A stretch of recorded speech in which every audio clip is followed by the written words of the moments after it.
Well, hello, my YouTube friends and family. So today we are on lot 24. Lots of books.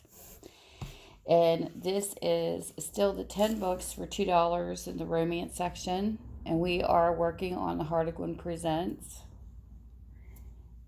And this is just a reminder, my live sale is on Tuesday. I think I might do a separate video just to let you guys know the announcements for tomorrow. And I hope everybody can show, because part of the proceeds are still going into the backpack program for kids. So here is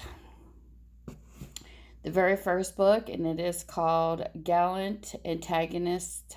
It is by Jessica Steele. It's a Harlequin Presents 725. And the copyright date is 1881. This is what the book looks like. Some of these are really great shape. And this is what it's about. Deceit was never a part of her nature.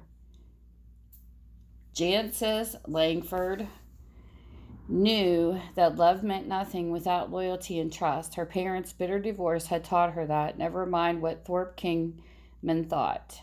Jancis could appreciate what a headache her irrepressible friend Thorpe's niece Sophie was being, but why did Thorpe have to assume Jancis herself was tarred with the same brush? Thorpe had no right at all to pass judgment on her until Jancis decided to tell him one tiny lie that mushroomed now that she faced a lifetime of regret and heartache. So there's that book.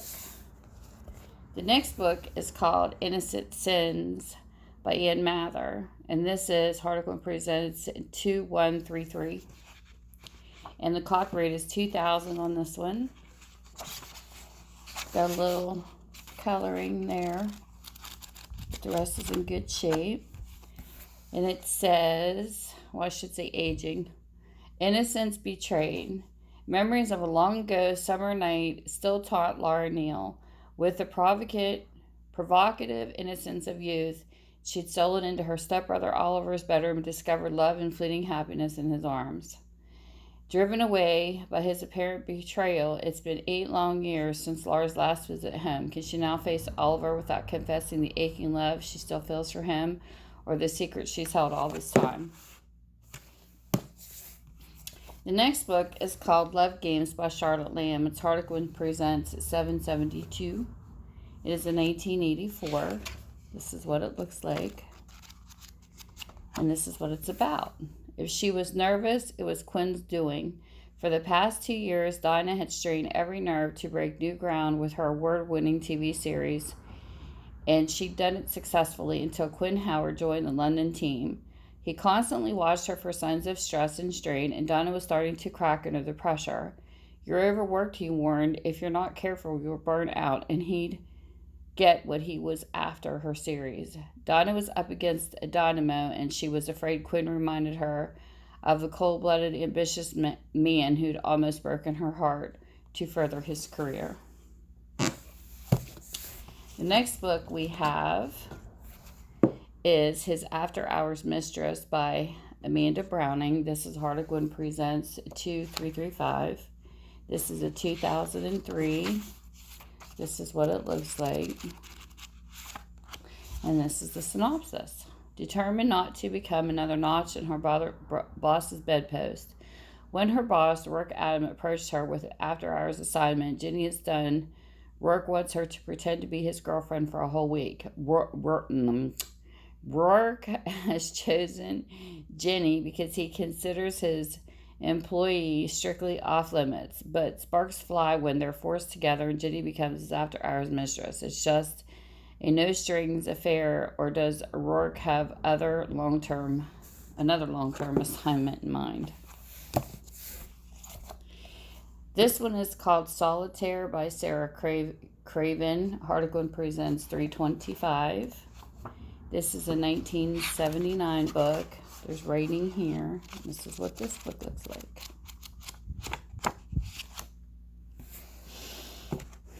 Marty felt just like an alien. Solitaire, her Uncle Jim's home in France, was to have been a haven for Marty after years of unhappiness. Instead of the expected welcome, she was greeted by a hostile stranger. Luc Demaras, The new owner of Solitaire was frankly suspicious of Marty as she shocked and bewildered and learned of her uncle's death was at Lucy's mercy. Luke Damaris was right out of her league. Of necessity, she accepted the job he grudgingly offered, but she felt it was the only first step to disaster. Next book is The Revenge Affair by Susan Napier. This is a Harlequin Presents 2062, and this is in 1999. And this is what this book looks like. And this is what it's about. Mission to steal a bridegroom. Joshua Way was convinced that Reagan was plotting to disrupt his wedding. Why else would she have agreed to organize the big day when she clearly had a grudge against him? Reagan had to admit there was unfinished business between them, a reckless one-night stand.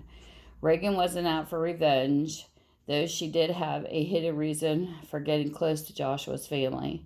Only she could never reveal her secret plans, not even when Joshua confessed his engagement was a sham and he wanted his ring on Reagan's finger.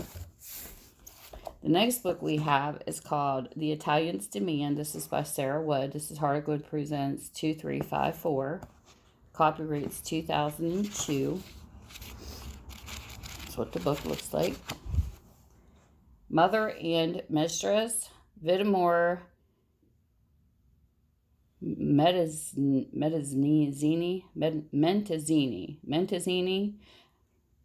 It does sound like an Italian name. Had finally found Leo, his beloved baby son, living with an aunt in London. He demanded he take the child back with him to Italy, and he didn't count on the strong bond between Leo and his aunt, Variety Fox. Variety could feel the intense attraction between herself and Vittore at first glance, but she was outraged by his complete arrogance. Then Vittore made one final demand. Variety must go with them to Italy, but would she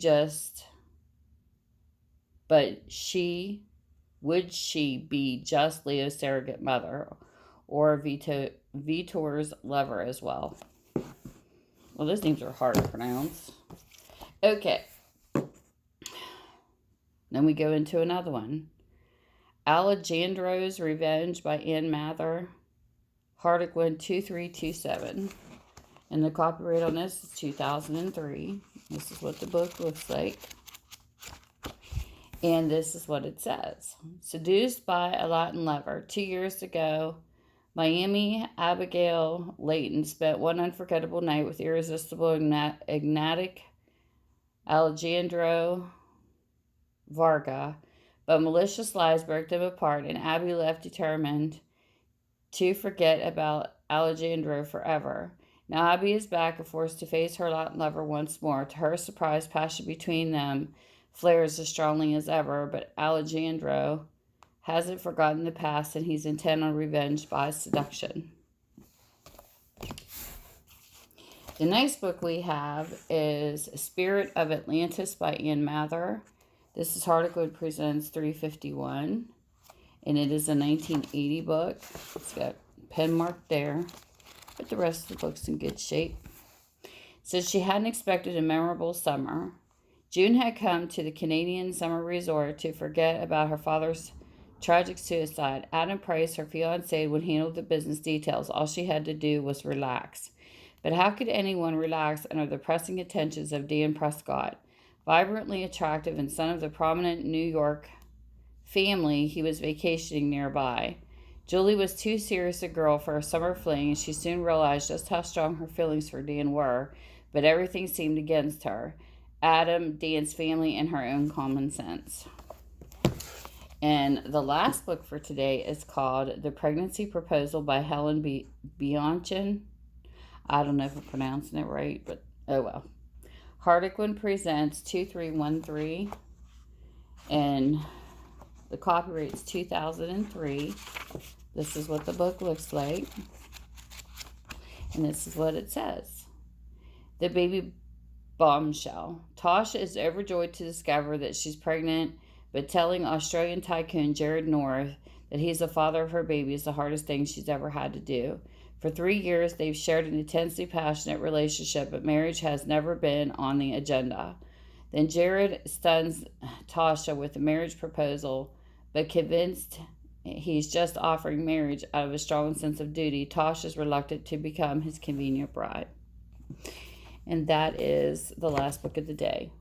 And if anybody's interested, you just give me a lot number and send me an email or contact me through Facebook under Minda's Bookstore and more, and I can ship this with media mail, which is cheap. And there you go. You guys have a great day. Thank you so much for spending your time with me and my videos and my live streams, and you guys have a great day. Bye. Mwah.